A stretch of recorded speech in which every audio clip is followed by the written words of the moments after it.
stone, the ancient gods. There seems to be... I think that the literal translation, even from the New Testament, is not just the second coming, the second, but the return of the kingdom of heaven, right?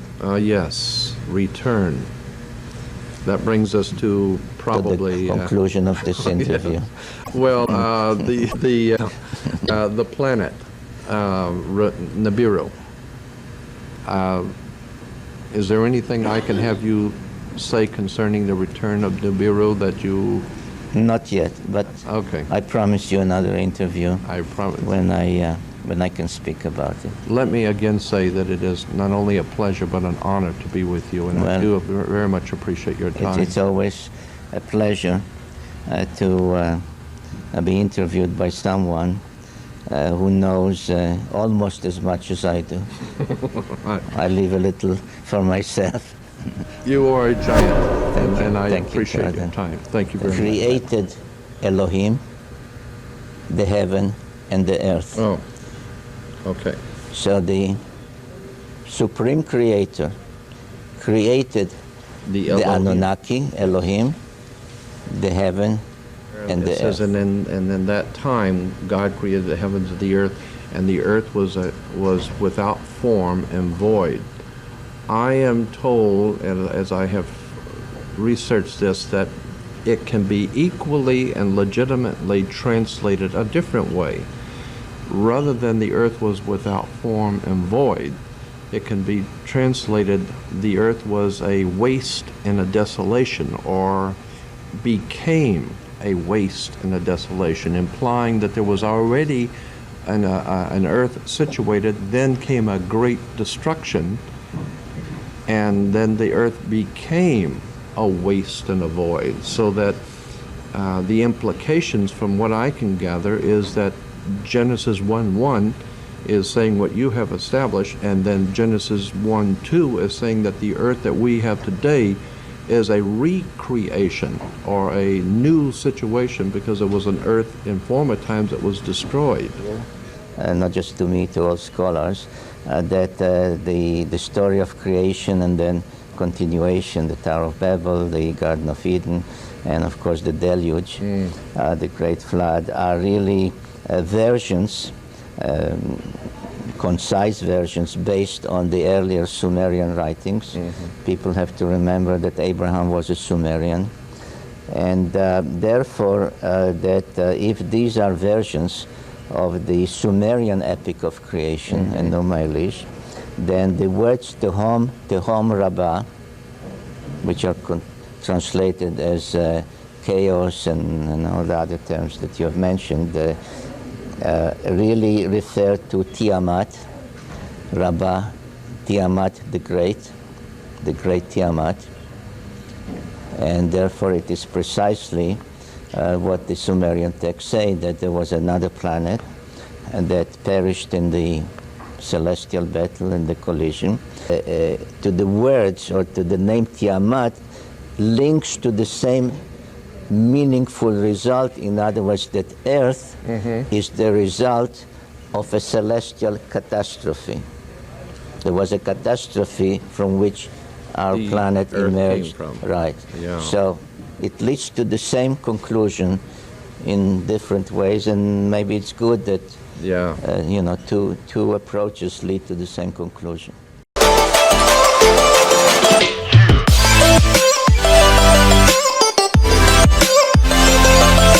I say all that to say this. My gripe with Sitchin is purely academic. I do not think, especially, you have to understand the context from which I'm coming. When you're in graduate school, you do not do things and survive like make arguments without proof, like make things up from ancient texts that just aren't there. You will just be essentially just shot on the spot. Your career is over. Okay, you do not do things like that. And that's what I encountered in Sitchin's works, and plus all sorts of just plain mistakes. Now I want to preface our beginning here by saying, in reference to my title, why you should care about honesty and scholarship. The reason you should care is because maybe there's one of you out in the audience here who has studied an ancient language or two, or maybe has a degree in it, but by and large, someone who picks up Zecharia Sitchin's works, or goes to a website, or looks at this material on the internet, you have no idea how to interact and how to critique this material, because it's not your field.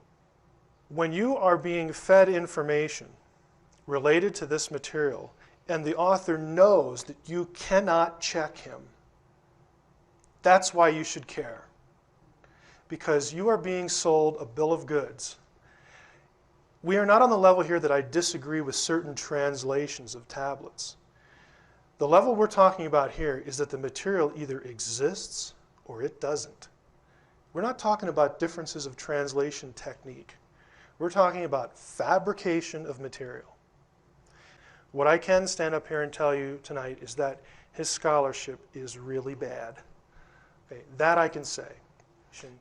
If you publish a book and you claim to be an expert language scholar, you made the claim. Okay? You're in print. You have to live up to it. When I go to a conference, academic conference, there's a few I go to every year in my field, and I read a paper, and everybody in the room has a PhD in biblical studies. If I don't do a good job, I'm going to get hammered. And I have seen people get hammered. I have seen people deliver papers at conferences go away in tears. Okay, it happened with certain presuppositions as a theist. I don't believe Zecharia Sitchin is wrong in his analysis of ancient text. I know he's wrong. And I can empirically show you, and I will tonight. Okay, I know it's not very hard if you are in the field. Now my challenge is to you, go ahead, check my credentials out. I don't have any phony degrees. They're real. My resume is on the internet. Ask yourself if it makes sense as we go through this material to believe what Mr. Sitchin says about the ancient texts against what the ancient Mesopotamians say. Ask yourself how Mr. Sitchin's work can be considered credible in light of its demonstrable errors. And ask yourself why Mr. Sitchin has refused to debate me since 2001. Show me proof of your ancient language training. I mean, I'm at the point now where I don't want to see a degree. I want to see a class. I want to see one semester of anything. Explain why your word meanings are superior to those in ancient cuneiform dictionaries. Yes, believe it or not, the scribes themselves created dictionaries, and they're bilingual. Sumerian on one side, Akkadian on the other. We have literally 50 to 60,000 words in clay tablet dictionaries made by the scribes. We don't have to guess at what a word means and what they thought it means. They've told us what it means. And so often Mr. Sitchin's translations, and I use that word loosely, defy the Sumerian scribes themselves. I don't know of any other way to put it. Explain the language and translation errors in your books. Produce a single text, just one, a single text that says Nibiru is a planet beyond Pluto, and that text connects the Anunnaki to Nibiru. There is no text, none, zero, nada. There is no line of any cuneiform text that has that in it. That is entirely contrived. I have bibliography on my website. There are articles on Nibiru that account for every place it ever occurs in any tablet. And you can look them up for yourself in English translations. It ain't there. Explain why your God-planet correlations are contradicted by all cuneiform astronomical texts. I will explain that as we go. So let's get started here. Bankruptcy of what he's saying in the 12th planet. VA 243 does not prove the Sumerians knew of 12 planets. It runs counter to Sumerian iconography. There isn't a single cuneiform text for Sitchin's planet god correlations. There isn't a single cuneiform text that has Nibiru as a planet beyond Pluto. It shows up every 3,600 years, but there are texts that specifically contradict that. There isn't a single cuneiform text that links Nibiru with the Anunnaki. Let's move on to the ancient languages part. Sitchin's misunderstanding of the Hebrew word Elohim. Again, this is very common in the discussion. when I go on shows. We discuss this. We'll talk about Elohim, we'll talk about Nephilim, and Sitchin's fabricated meanings for Sumerian Shumu, Akkadian Shamu, and Hebrew Shem. If you don't get what those are now, just hang on. Now, you'll often read, especially in the writings of Zecharia Sitchin, that the Anunnaki means something like, they who from heaven came, or again, some other sort of description that makes them sound like aliens or extraterrestrials. There isn't a source on the planet by any Sumerian scholar that would agree with that definition. Again, it's not a difficult term. You could look it up in Gwendolyn Lyke's Dictionary of the Ancient Near East, Mythology. Jeremy Green has one. You will find that the term means of royal seed or princely seed. Online, you could go to the Pennsylvania Sumerian Dictionary. It's the University of Pennsylvania's project, creating a Sumerian dictionary that you can access online, but they're putting the results into print. And one of the first volumes is the A volume, and you can look it up on there. I have a picture actually of the page on my website, and you can see what Sumerian scholars, real Sumerian scholars, understand about the term. I personally don't think that Sitchin knew Sumerian at all, because if you're going to get even a term associated with a very important group of deities, if you're not going to get that right, then I have to wonder what else you're going to get wrong.